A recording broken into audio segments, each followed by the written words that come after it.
Ito yung tinatawag niyang 5 stages of grief. Denial. Think of it as your shield. Isa itong psychological defense mechanism kung saan idine-deny ng utak iproseso ang malungkot na balita, lalo na kung biglaan o napaka-traumatic ng pangyayari. Parang isipin mo, napaka-unfair, 'di ba?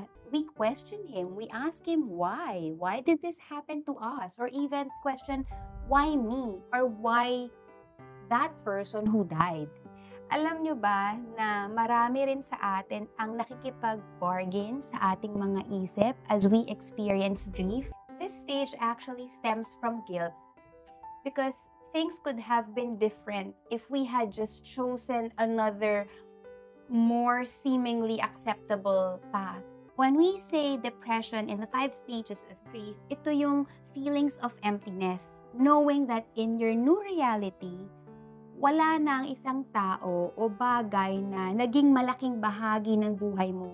So you feel incomplete. Sa pagkakataong ito, this is us coming to terms with the truth that our new life is in a world without our loved ones, without the things we once cherished and enjoyed.